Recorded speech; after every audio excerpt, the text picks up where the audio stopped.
नमस्कार दोस्तों। हम यूजीसी नेट जेआरएफ की तैयारी कर रहे हैं हिंदी सब्जेक्ट से। तो इकाई 7 हमारी चल रही है। इकाई 7 में एक कहानी कल पढ़ी थी, राजेंद्र बाला घोष धुलाई वाली। ये प्रेमचंद पूर्व हिंदी के कहानीकार हैं। ठीक है दोस्तों, तो प्रेमचंद पूर्व हिंदी कहानीकारों में आज दूसरी कहानी हम पढ़ते हैं। माधव राज स्प्रे एक टोकरी भर मिट्टी। ये बहुत ही रोमांचक कहानी है दोस्तों। देखो पढ़ते हैं, क्वेश्चन आता है इनमें से। माधवराव स्प्रे हिंदी के आरंभिक कहानीकारों में से एक कहानीकार है। वे एक सुप्रसिद्ध अनुवादक है तथा हिंदी के आरंभिक संपादकों में मुख्य स्थान रखने वाले लेखक है। उन्हें हिंदी के प्रथम कहानी लेखक के रूप में भी जाना जाता है। इनके द्वारा लिखित कहानी एक टोकरी भर मिट्टी को हिंदी की पहली कहानी होने का श्रेय जाता है। यह कहानी 1901 में सरस्वती पत्रिका में प्रकाशित हुई थी। पहले वाले जो प्रेमचंद पूर्व की जो कहानियाँ थी, ये लगभग सरस्वती पत्रिका में बताते हैं। देखो इस कहानी के पात्र हैं, प्रमुख पात्र भी क्यों सुनाते हैं। वृद्ध महिला और जमींदार और वृद्ध विधवा का पुत्र, पतोहू और पोती। तो प्रमुख इसमें वृद्ध विधवा है। इसमें देखो कहानी की मुख्य पात्र है जो गरीब तथा अनाथ है। इनकी झोंपड़ी जमींदार के महल के पास है। तो आप ऐसे पूछ सकते हैं कि वृद्ध महिला किस में कौन से स्थान पे रहती थी। तो वो एक गरीब थी, इसीलिए वह झोंपड़ी में रहती थी। ठीक है। ये जमींदार कहानी में शोषित वर्ग का प्रतीक है जो महल के सामने से झोंपड़ी हटवाना चाहता है। उसे अपने धन पर बहुत ही ज्यादा गर्व है। वृद्ध विधवा का पुत्र, पुतोह और पोती कथा के विकास में सहायक अन्य पात्र है जिनका कहानी में केवल नामों उल्लेख हुआ है। एक टोकरी भर मिट्टी की समीक्षा। कहानी की समीक्षा। एक टोकरी भर मिट्टी माधवराव स्प्रे की मौलिक कहानी है। यह कहानी अमीरी तथा गरीबी के वैमनस्य यानी विषमता पर आधारित है, जिसमें जमींदार समाज के शोषक वर्ग का प्रतीक है तथा विधवा वृद्ध स्त्री शोषित वर्ग का प्रतीक है। कहानी का कथानक बहुत छोटा है किंतु सारगर्भित एवं व्यापक संवेदना से परिपूर्ण है। ये देखो वैमनस्य यानी विषमता, ये जो शब्द आते हैं ना, इन पे विशेष ध्यान देना। ये मौलिक कहानी है।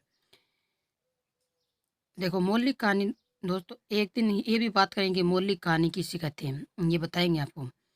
एक जमींदार द्वारा वृद्ध विधवा की झोंपड़ी पर अपना अधिकार कर लेने का वर्णन कहानी में हुआ है। यानी एक जमींदार है, वो एक विधवा महिला रहती है, उसकी झोंपड़ी पे कब्जा कर लेता है क्योंकि वो उसके महल के सामने होती है और वह उस पर मतलब उस जमीन पे अपना ही अधिकार समझता है।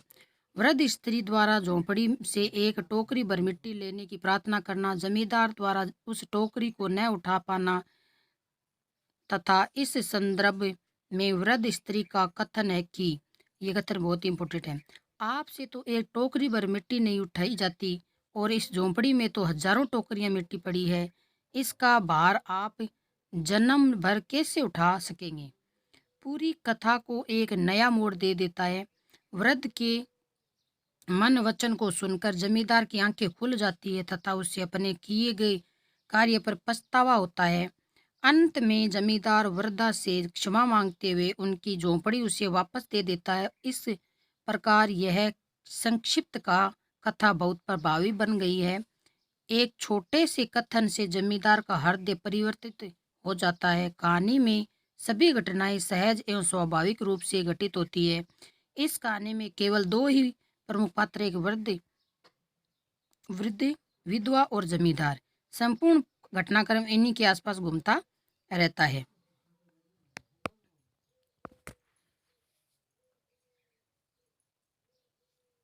वृद्ध विधवा निसहाय तथा सहानुभूति की पात्र लेकिन उनका चरित्र दृढ़ है।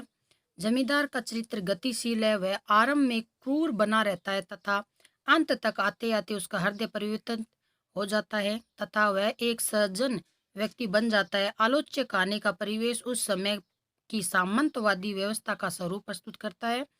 धनवान की शक्ति और पैसे की ताकत निर्धन को निर्बल बना देती है, किंतु परंतु नैतिकता का बल उसे संबल प्रदान कर देती है। जमींदारी प्रथा तथा समाज में व्याप्त रिश्ते रिश्वतखोरी जैसी बुराइयों को इस कहानी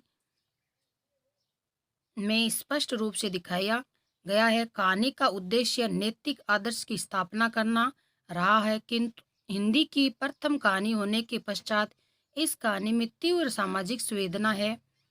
कहानी में जमींदार के अत्याचार को समस्या के रूप में न केवल उठाया गया है, बल्कि उस समस्या का प्रतिकार भी वर्दा के माध्यम से किया गया है।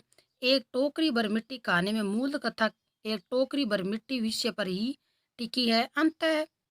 अतः कहानी का शीर्षक सार्थक है। इस प्रकार हिंदी की पहली कहानी ही अन्याय के विरुद्ध खड़ी हो सकी। यह हिंदी की कहानी की महत्वपूर्ण उपलब्धि है। तो दोस्तों, आज की ये कहानी थी। इस कहानी को पढ़ के आप एक बार पढ़ोगे ना ध्यान से तो याद हो जाएगी और फिर भूलोगे नहीं। और इस कहानी के मतलब इन लाइनों में से कहीं से भी क्वेश्चन आ सकता है। छोटा ले लो, 4 लाइनों में ले लो, मिलान वाले ले लो, पूछ सकता है कि ये लाइनें जो है ये कौन सी मतलब पार्ट से मतलब कौन सी इकाई से मतलब कौन सी कहानी से है। तो इसीलिए पूरी पढ़ी के सुना रही हूँ। मोटा मोटा तो मैं खुद ऐसे बता सकती हूँ, लेकिन एक कहानी सामने हो उसका बहुत बड़ा प्रभाव होता है। क्या पता कहानी की कहीं लाइन उठा ले, तो इसीलिए तो आज की ये कहानी थी दोस्तों। पढ़ के बताना कैसी लगी आपको, और तैयारी कीजिए, अच्छी तैयारी कीजिए।